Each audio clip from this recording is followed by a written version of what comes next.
Hey guys, welcome back to the channel. Dawson Castanelli D Nelly Defense, and today is going to be a sequel to my grip tip video that I did with the P365X, which is a micro compact.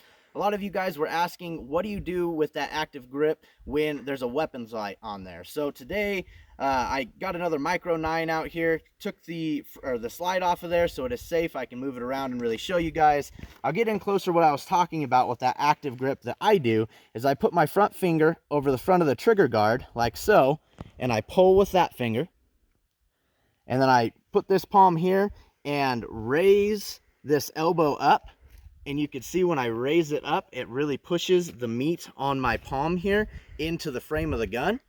So you can see, I'll do that again for you guys. You can see that it really pushes that meat up against that frame. And what I'm trying to do is create a vise around it. So what do you do when you can't put your finger in front of the trigger guard because there's a light on there?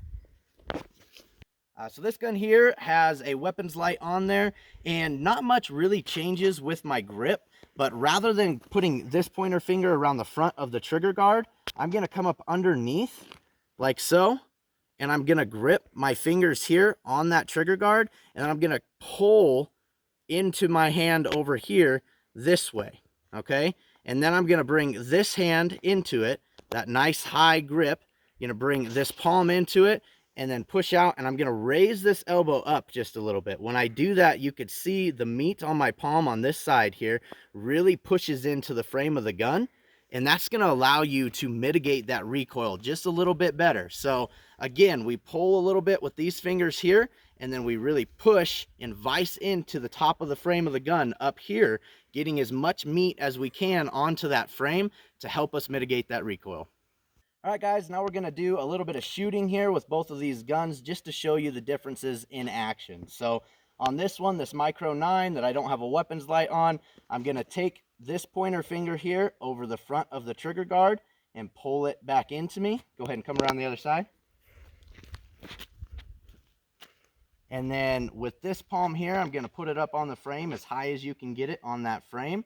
And while I'm pulling with that finger, I'm going to raise this elbow up because I'm trying to put as much meat on the frame of the gun as I possibly can and really vise down on the top. So I'm just going to shoot a couple rounds here, and then I'll show you this one, and then we'll go to the next one. So this is the gun, obviously, with the weapons light on there. And again, I'm going to show you it. I'm going to come up now with these two fingers and come underneath the trigger guard, but I'm going to do the same thing. I'm going to pull, leverage with those fingers there, and then come around this other side, putting my palm as high up on that frame as I can get it, and then I'm going to leverage by raising this elbow up here. That's going to push the meat in my palm into the frame of this gun in that same way.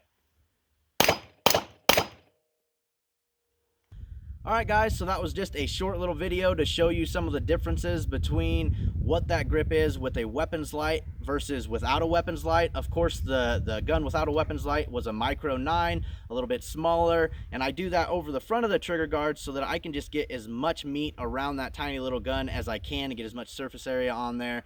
The other one was a full-size gun with a weapons light on there, but coming underneath the trigger guard and using the same mechanics just a little bit different way. Just rather than having your finger over the front, you come underneath, but it's that same thing to try to really push that meat into your palm and create a vise around the top of the slide, because that's where all that action is taking place. So it allows you to really mitigate and control that recoil to where you come back down on target every time very well. So guys, I hope this helps you out. Remember, don't be caught off guard, train for the unexpected, and I will see you next time.